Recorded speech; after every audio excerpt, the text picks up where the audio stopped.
Habari za wakati mpenzi msikilizaji wa idhaa ya Kiswahili ya Radio Kivu popote pale ulipo, na tuma umri wa afya na uko kando ya radio yako kwa ajili ya kuendelea kusikiliza matangazo yetu, na ukaribisha kuweza kufuata uchambuzi wa habari zetu ambao unajumuisha na ukurasa wa habari muhimu, ripoti hizo na ripota wetu toka eneo mbalimbali, ukurasa wa habari za michezo pamoja na habari za kitaifa. Mchambuzi wako ni mimi Safari Alimas Lemetinwa, na asaidiwa upande wa pili na Jean Ekala Jaden, na kualika uweze kulitegea sikio mwanzo hadi mwisho wa uchambuzi wa habari.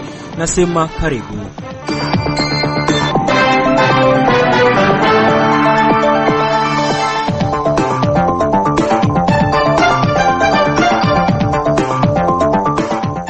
Uchambuzi wa habari kabla unakuwa unapata fursa kuweza kufuata habari muhimu ambako za leo zaletwa kwenu naye mwenzangu Izaki Mulucha Shibe. Karibu Izaki. Asante sana Safari Alimasi Dilwe. Kwenye ukurasa wa habari muhimu tuanzie mjini Baraka ambako uongozi wa shirika la uchukuzi wa watu na mizigo la Apromotecom mjini Baraka umewaomba waendesha pikipiki kuchukua hatua za tahadhari ili kuepuka kutumiwa na askari wa nia mbaya kwenye harakati za uporaji. Na huko Ruchuru ni kwamba mashirika yanayotetea haki za watoto tarafani Ruchuru jimboni Kivu Kaskazini yametahadharisha kuhusu ongezeko la watoto wa mitahani na wanaokosa elimu eneo hilo, huku yakiomba kwa serikali kufanya mchakato utakaowawezesha watoto hao kupata haki zao za msingi. Tutamatisha ukurasa huu wa habari muhimu na habari za kitaifa ambako watu takriban 226 wamefariki dunia kufuatia kuporomoka kwa ardhi katika mgodi wa Kolta wa Rubaya uliopo katika tarafa la Masisi mkoani Kivu Kaskazini Alhamisi ya wiki tunayo.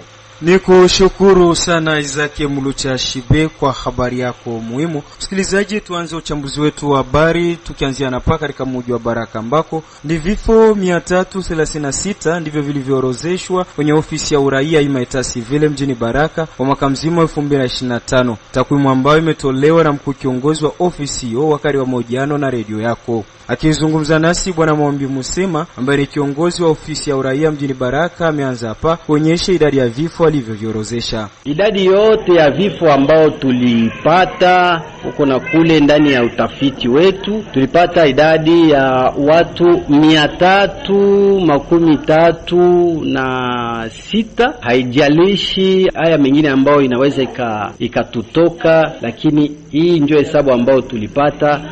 Muko wanaume, yani watu wazima, muko wanawake wazima, muko vijana wanaume, pia vijana binti. Hii yote hesabu ndio inatupatia hesabu ya watu 336 ya watu ambao walifariki katika mwaka wote ambao ulipita.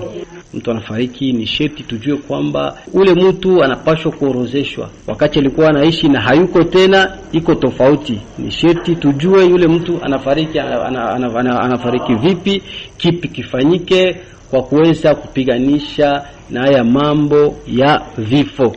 Na alipoulizwa ikiwa ni hatua gani zinazohitajika kwa watu kuorozesha vifo, Mwambi Musema amejibu yafuatayo. Anatakiwa ajue kwamba wakati mtu anafariki, cha kwanza ni sherti serikali ifahamu na ijue kwamba mtu alifariki, maana tunakuwa na lazima ya idadi ya watu waliofariki. Anatakiwa kuja kabla bado hawajazika, anakuja tunaorozesha ile kifo, tunaorozesha bure bila pesa. Endapo anahitajika kupeleka vitambulisho fulani, maana kuna kwa vitambulisho ambao vinahitajika mahali mbalimbali wanapohitaji vitambulisho. Kwa mfano rente de service ya wasoda, soda alifariki, inahitajika familia yake ikamatike en charge na serikali ya nchi. Inaomba wapate nini? Vitambulisho ambavyo vinaonesha kama yule mtu alifariki, kwa sababu aanze kulipiwa pesa hiyo jamaa yake. Hapa inaomba tupate majina za ule mtu. Kwa kwanza mtu mwenye atakuja, mwenye anamjua vizuri, mtu wa karibu, anaweza kuwa mke, anaweza kuwa mume, anaweza kuwa mtoto, anaweza kuwa mtu fulani ndani ya jamaa, anakuja na vitambulisho, tunampatia vikaratasi. Tofauti na wakati mtu angelikuja kabla bado mtu hajazikwa, kuna kwa favor fulani ambayo tunapaswa kufanya sisi kama vile serikali, tunampatia vitambulisho bure. Wakati anakuja vile aishakuya atanunua kitambulisho. Na tukiwa tu katika mji wa Baraka ni kwamba Uongozi wa shirika la uchukuzi wa watu na mizigo wa Promotecom mjini Baraka umeomba waendesha pikipiki kuchukua hatua za tahadhari ili kuepuka kutumiwa na askari wa nia mbaya kwenye harakati za uporaji. Amuri Gabriel Jacques, supervisor wa shirika la uchukuzi wa watu na mizigo wa Promotecom mjini Baraka, ameonyesha namna waendesha pikipiki wanavyotumiwa na watu wenye silaha kutekeleza vitendo viovu, kuwa akiwaomba kupunguza muda wa kufanya kazi. Sisi tuna masikitiko mengi kufuatana na kazi yetu ya utembezaji wa pikipiki, kwa sababu mara kwa mara ikiwa imefika saa 12 ya jioni, baadhi ya waendesha pikipiki wengi wanambeba watu, unawaza ni clear, kumbi ni mtu ambaye anashikilia silaha anaenda kuopere nafasi, kama gisi ilivyopita pale Kalinga Nord. Walikuwa wa Montare wanabeba abiria, kufika pale msitana moja anapatikana kwa masasi. Hivyo wengine walipanda majengo ya pili, wanaenda kama vile Montare kubeba mteja, kufika pale wanapiga masasi. Walikuwa nalenga kijana mmoja pale majengo ya pili. Inabidi tudelimite masaa za kutembeza pikipiki ndani ya mji ya Baraka. Inabidi kila yeyote mwendesha pikipiki ambaye anatembeza pikipiki ndani ya mji wa Baraka, ikifika saa 12 kamili, yani 18h, kila mwendesha pikipiki amekwisha pitia pikipiki yake ndani ya nyumba. Na nasi wale wa bosi wa pikipiki wasikilize kwa makini. Sisi tunataka amani ndani ya mji wa Baraka. Na tujielekeze huko Bukavu ambako majambazi wanaotumia silaha wanaendelea kutisha usalama wa wananchi wa mji wa Bukavu. Ameyasema hayo Bwana David Chikuru, mdau wa kijamii na kisiasa mjini Bukavu. Kwa mujibu wake ni kwamba maeneo mengi yenye kuuza pombe zenye ulevi wa kupindukia na ya mji huo wako na jificha walifu wengi ambao wanafanya maafa kwa raia wasio na hatia. Huyo ameomba kwa vitengo husika na usalama kupiga marufuku rasmi uuzaji na matumizi ya vinywaji hivyo katika mji wa Bukavu ili kuokoa maisha ya watu. Viongozi kupiga marufuku pombe za kulevya ambazo leo zinakuwa msingi ya usalama mdogo ambao unapatikana hapa mjini Bukavu, hata watu kufariki ovyo ovyo.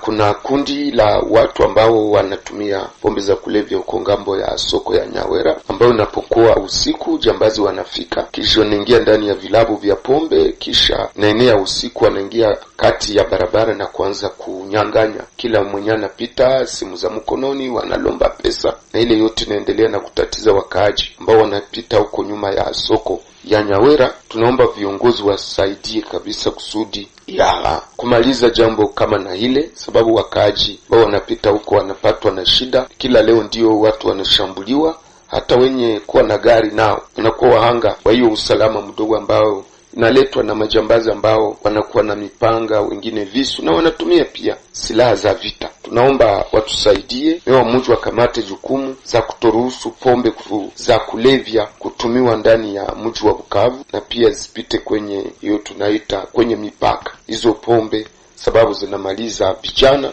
na ni kila leo ndio tunazika watu sababu ya hii shida. Na vijana wengi mchana hawatumiki usiku, wakishamaliza kutumia pombe wanaenda kwenye barabara, wanaanza kunyanyasa watu, wanaingilia watu ndani ya manyumba, wale wanafanya uchuruzi wanakuwa pia nao wahanga. Viongozi watusaidie kabisa, sababu hii pombe inakuwa hatari ambayo inamaliza watu.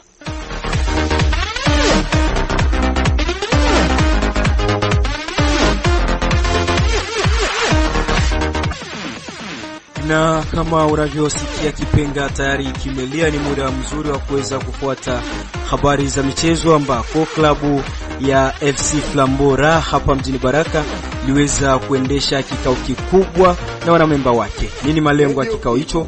Na mkaribisha mwenzangu mchumba mkulima na Fatuma. Shukrani sana mwenzangu kwenye habari za michezo. Acha tuanze na habari hizi za katika mji wa Baraka. Ni kwamba klabu ya FC Flambora Mbondo wameendesha kikao kikuu siku ya Ijumaa mosi hii ya tarehe 31 Januari ndani ya chumba cha mikutano cha INPP mjini Baraka. Kikao hicho kilikusanya wanamemba na mashabiki wa klabu hiyo. Nini sababu ya kikao hicho? Papi Baruti Amisi ni mwenyekiti wa klabu ya FC Flambora, anaeleza yafuatayo. Ndio tuliweza kukonvoke Assemblée Générale Ordinaire ya 2026, ndio tuliita mambo tukutanane hapa ili tuanze kujadili mapwa l'ordre du jour ambao zilikuwa hapo, ilikuwa juu ya amendement ya statut na règlement d'intérieur ya Flambo, tuna aussi prevision ya budget ya mwaka 2026 ya Flambeau. Kikao ilipitikana vizuri sababu budget ilikuwa vote massivement na wamambo wote walikubali ile stati na reglement intérieur wakikubali na budget ikakuwa vote alinanimite ya mambo wote. Budget ambao Flambeau tulifanya ni prevision budgetaire ya $10,000 ya année 2026 ambayo tatumika nayo ambao mko partie recette na partie dépense. Hata hivyo, Papi Baruti Amisi amesema kuwa mwanamemba wa FC Flambora ni yeyote atakayekuwa na carte de membre na kutoa michango kama kawaida kwenye klabu hiyo. Papi Baruti anaeleza mara tena. Ndio Flambeau ilitumika siku mingi akikuwa na statut na reglement intérieur sababu ile ndio inadefinire conduite ya mwanamemba, na mwanamemba wote ambao hakurespecte statut na reglement intérieur donc hatutamrekonote kuwa membre. Kila mtu ifaji conforme na statut gisi nasema na reglement intérieur, na kila mwanamemba anapaswa kuwa na carte de membre ya kwake ambayo atakuwa nayo. Hiyo ndio itatambulisha kama iko membre wa Flambeau. Mtu ambaye hana carte de membre na atii michango yake ku Flambeau hatutamrekonote kuwa membre. Kila ule wote ambao iko na vitu ya timu ambao anachunga kwake ni vizuri kuja kuleta kukamati mpya ili viweze kusaidia timu ile vitu. Mashabiki wetu wa Flambora watarajia kama uongozi utatumika vizuri pamoja mkolaboration na mambo wote. Tutakuwa tunakuja kwao kila wakati kufanya vikao juu ya kuboresha timu na watarajia matokeo itakuwa mzuri wakati tutakuwa tunaungana pamoja na kutumika pamoja. Tukiachana na habari hizo za katika mji wa Baraka, tutamatisha habari zetu za michezo siku ya leo na habari hizi za michuano ya ligi kuu ya hapa nchini Jamhuri ya Kidemokrasia ya Kongo. Dauphin Noir ya huko Goma waliweza kuchuana dhidi ya Etoile du Kivu huko Kindu. Dauphin Noir walipata ushindi wa bao 3-2. Mwenzangu, hadi hapo ndipo natia nukta kwa habari za michezo.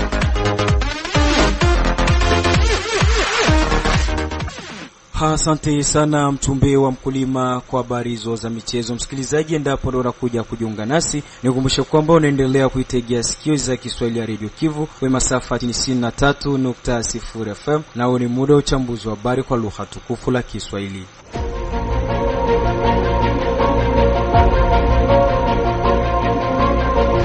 Ukitaka kutengenezesha vyombo vya kielektronik na kununua vifaa vyake vya akiba ima pièce de rechange, jibu lako ni kampuni ya BBC Elia Baraka Aibaz.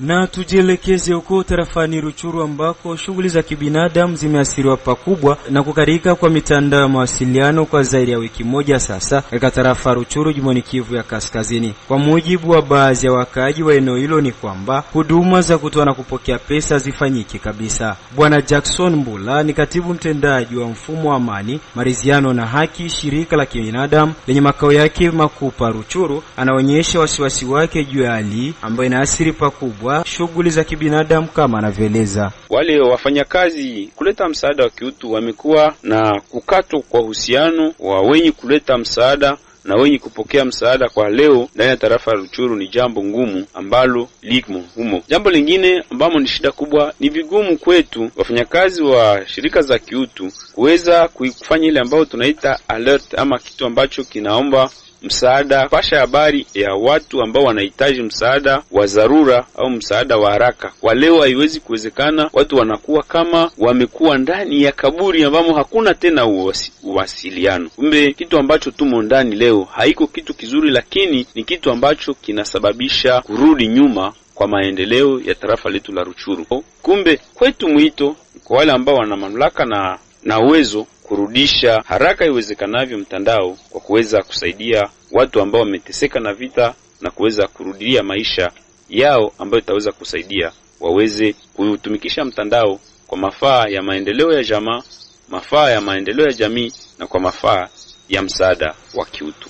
Tukiwa tu katika tarafa hilo la Ruchuru ni kwamba mashirika yanayotetea haki za watoto tarafani Ruchuru jimboni Kivu ya Kaskazini yametahadharisha kuhusu ongezeko la watoto wa mitaani na wanaokosa elimu eneo hilo, huku yakiomba kwa serikali kufanya mchakato utakaowezesha watoto hao kupata haki zao za msingi. Akizungumza na redio yako, Bwana Alexi Kazingufu, mmoja kati ya watetezi wa haki za watoto eneo la Ruchuru, amesema kuwa watoto wengi wanaranda mitaani hali inayotokana na ukosefu wa usalama, huku akitoa wito kwa mashirika ya kibinadamu kuchukua hatua za kusaidia watoto hao. 25% ya watoto ambao wanaishi ndani ya mazone ambazo zilikuwa plus touché na crise hawakuweza regagner cursus scolaire, donc hawakuweza rudi kwenye shule. Pia tena watoto wengi walikuwa wanagaga ndani ya mutaa, donc les enfants de la rue. Tulienregistre to yenye iko eleve ya ba enfants de la rue. A part ça, tuliona kama watoto wengi walikuwa utilize economiquement. Kwa hiyo minaweza sema kama wazazi wanaweza kujirefere ku article 15 ya Charte africaine des droits de l'enfant ambayo inasema juu ya le travail de l'enfant. Mule wanatufundisha mapiri forme de travail ambazo tunaweza kupatia mtoto. Naweza kutoa uwito. Donc natoa uwito kwa kolege humanitaire wetu kuya na réponse ya maetape. Donc bakuye jenga maetape ambazo zitaweza recadrer bali watoto wenyewe hawakuweza rudia shuleni kusudi waweze kukua encadrer temporairement. Na tumalizie na habari hizi za kitaifa ambako watu takriban 226 wamefariki dunia kufuatia maporomoko ya ardhi katika mgodi wa Coltan wa Rubaya uliopo katika tarafa ya Masisi mkoani Kivu ya Kaskazini Alhamisi ya wiki tunayo. Ndani wa taarifa hii naibu Kurtantina Aldama. Naam, zaidi ya watu 200 wamepoteza maisha kutokana na maporomoko hayo ya ardhi, wakiwemo wachimbaji wadogo wa madini, watoto na wanawake wafanyabiashara. Watu kadhaa waliokolewa kwa bahati. Baadhi yao wakiwemo na majeraha makubwa na kwa sasa wanaendelea kupatiwa matibabu katika vituo vya afya vya eneo hilo. Tukio hilo lilitokea wakati wa msimu wa mvua, kipindi ambacho udongo huwa dhaifu sana. Ardhi iliporomoka wakati waathirika walipokuwa ndani ya mashimo ya kuchimba madini. Kwa maelezo ya gavana wa mkoa wa Kivu Kaskazini chini ya utawala wa FCM23, Bahati Musanga Erasto, mgodi wa Rubaya umefungwa kwa muda ili kuruhusu utoaji wa mili yote iliyofukiwa. Baadhi ya manusura waliokuwa wakihudumiwa katika vituo vya afya vya karibu wamehamishwa Goma kwa ajili ya kuendelea na matibabu. Shughuli za uokoaji zinaendelea katika mazingira magumu. Vyanzo vya ndani vinasema kuwa idadi halisi ya vifo huenda ikawa kubwa zaidi. Maporomoko ya ardhi huwa yanashuhudiwa mara kwa mara katika maeneo ya uchimbaji mdogo wa madini mashariki mwa Jamhuri ya Kidemokrasia ya Kongo kutokana na uchimbaji usio na udhibiti na ukosefu wa miundombinu ya usalama. Mgodi wa Rubaya upo kwenye umbali wa kilomita takriban 80 kutoka Goma, magharibi mwa ziwa Kivu katika huba ya Gabuno na mpaka wa bonde la ufa la Afrika Mashariki katika eneo la Masisi mkoa wa Kivu Kaskazini. Unajulikana kwa uzalishaji mkubwa wa coltan katika Afrika ya Kati, unategemea zaidi uchimbaji wa chini ya ardhi wa kienyeji.